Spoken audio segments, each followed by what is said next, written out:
अब वो हिंट देने आया हूं आपको कि आप अपने स्कोर को कैसे बढ़ा सकते हो, आप मॉक टेस्ट में कैसे और अच्छा स्कोर कर सकते हो।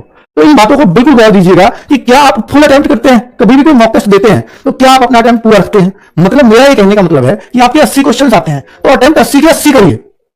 क्यों कह रहा हूं ऐसा, अगर आपकी 1/4 की नेगेटिव मार्किंग होती है, मैं कभी नहीं कहता, क्योंकि आपकी नेगेटिव मार्किंग 1/8 की, आपके सर 0.25 है हमारे यहाँ भी, तो भाई आपका क्वेश्चन 2 नंबर का है और 0.25 कटता है तो 1/8 की नेगेटिव मार्किंग है। ठीक है, तो इसका मतलब है कि हम हर बच्चे को पूरा 80 में से 80 अटेम्प्ट करना पहला रूल बना लो। दूसरा, क्या आप मॉक के बाद सेल्फ एनालिसिस करते हैं खुद का।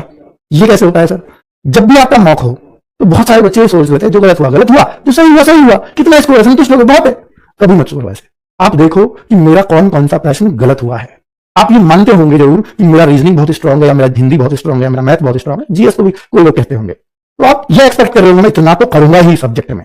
तो आप फिर ये देखो कि जो आपका स्ट्रांग सब्जेक्ट है, स्ट्रांग का मतलब होगा कि 19 या 20 पूरे मार्क्स मिले, वो स्ट्रांग आप कहिए कि या तो आपका 18 स्कोर आता हो या 19 आता हो या 20 आता हो। अगर आपके स्ट्रांग सब्जेक्ट में भी आपके 17 या उससे कम स्कोर आता है तो मैं कहूंगा आप नुकसान में है, इसको बढ़ाइए, क्योंकि 17 से आप ऐसी कट ऑफ जाती हो उनमें सिलेक्शन लेना मुश्किल होगा, और 17 करने लायक पेपर आता भी नहीं है। अगर आपका स्ट्रांग सब्जेक्ट है तो आप 19 से 20 ही करने चाहिए। ठीक है, तो मैं आपसे ये कहूंगा कि आप उन गलतियों को आप देखो कि जो आप ये मानते थे कि मैं रीजनिंग में तो 19-20 ही करूंगा, तो मेरे रीजनिंग में 17 क्यों हुए, ये 16 ही हुए हैं, तो मेरी गलतियां कहां हुई हैं। तो जब आप 19-20 का मादा रखते हैं तो आप जरूर जानना चाहेंगे कि मेरे गलत कौन कौन से क्वेश्चन हुए। उन 4 क्वेश्चनों में ये जरूर देखो कि अगर 16 ही सही हुए हैं कि 4 गलत हुए हैं, कि इन 4 में मेरी गलती से कौन से गलत हुए हैं। क्या मैं इनको सही नहीं कर सकता था, तो अब अगर सही कर सकता तो ये गलत क्यों हुए, तो मैं यहां पर क्या सोच गया था जो मुझे आगे नहीं सोचना है। और ये गलती जो हुई है इसको दोबारा रिपीट नहीं करूंगा नेक्स्ट मॉक में कभी भी। मैथ में जो मुझसे आता था ऐसा मेरा कौन सा गलत हुआ उसको जरूर चेक करिए और कोशिश करिए भाई ये गलत क्यों हुआ, मैंने उस समय क्या सोच लिया। ये अगर सेम एनालिसिस कर रहे हो तो आपको याद आएगा कि हाँ मैं ऐसा सोच गया था, मुझे याद आ गई ये बात, ये लेकिन उसी दिन याद रहेगी। अगर आप 2 दिन बाद चेक करोगे याद नहीं रहेगी। उस दिन हमें याद रहता है कि मैंने पेपर कर रहा था तो मेरे दिमाग में ये बात आई थी, तो ये बात आई थी इस वजह से गलत हुआ था। तो अब मुझे वही करना है कि ये गलती, यानी मुझे ये कभी ऐसा नहीं सोचना जैसा मैं सोच गया था, और अगले टेस्ट में ये नहीं होने दूंगा। और जब आप ये बना लेते हैं अगले में ये गलती नहीं करूंगा, तो वहीं से आपका सुधरना स्टार्ट हो जाता है।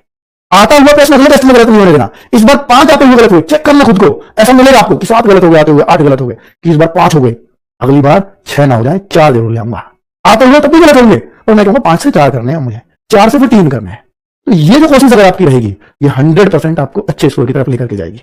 ठीक है, ये बहुत अनुभव से बातें बता रहा हूं बच्चों, ये ऐसे ही नहीं बोल रहा हूं कि एक दिन में आके कुछ सुना किसी से और बोल दिया, नहीं, ये आपको यूट्यूब पे मिलेंगी भी नहीं। ठीक है, क्या आप अपनी गलतियों पर काम करते हैं। जो मैंने ये सारी बातें हालांकि मैंने सेकंड पॉइंट में बोल दी है, कवर कर दी हैं, कि जो भी आपने गलत किया है ये आगे गलत ना हो इसके लिए आपने क्या कोशिश की। या तो देखो कि मेरा ये फेवरेट चैप्टर था, ऐसा होता है ना कई बार कि भाई मेरा ये फेवरेट चैप्टर था परसेंटेज मैथ्स में, और मैं ये पूरा एश्योर्ड हूं कि मैं परसेंटेज से कभी क्वेश्चन गलत नहीं होने दूंगा, मैं एश्योर्ड हूं, तो फिर परसेंटेज का गलत क्यों हो गया। अच्छा, तो इसमें ये गलती की थी, यानी ये चीज मेरी ये टाइप अभी वीक है, इसको मुझे थोड़ी प्रैक्टिस और कर लेनी चाहिए। ये होती है अपनी गलती पर प्रैक्टिस। अब मैं देखता हूं कि मैंने प्रॉफिट लॉस में या मैं रेशियो प्रोपोर्शन में सिक्के वाला प्रश्न गलत हो रहा है मेरा, पिछले में भी गलत था, इस बार भी गलत था। भाई 10 तो प्रश्न ही है सिक्के वाले, 2 तो टाइप ही है पूरी, और बार बार प्रश्न गलत हो रहा है, क्यों ना मैं उसको सीख लूं। इतने अच्छे संसाधन है यूट्यूब पर, जरूर थोड़ी आडब्ल्यू से आप सिक्के डालो, सिक्के वाले प्रश्न, बहुत अच्छी वीडियो आ जाएंगी, हो सकता है वो डाउट आपका उसी दिन दूर हो जाए और अगली बार कभी गलत ना हो, और उसकी वजह से मेरे 2 नंबर बढ़ गए मैथ्स में। इससे अच्छा क्या है, आप गलतियों पर काम करना शुरू करोगे ना तो आपका स्कोर 100% बढ़ना शुरू हो जाएगा। आप देखते हो जीएस में कि मेरा बार बार कि इस पोर्शन से गलत होता है, क्यों ना उस पोर्शन पर मेहनत कर लूं थोड़ी सी, ये मॉक टेस्ट बताएंगे आपको। ठीक है, इन पे काम करना शुरू करिए बच्चों।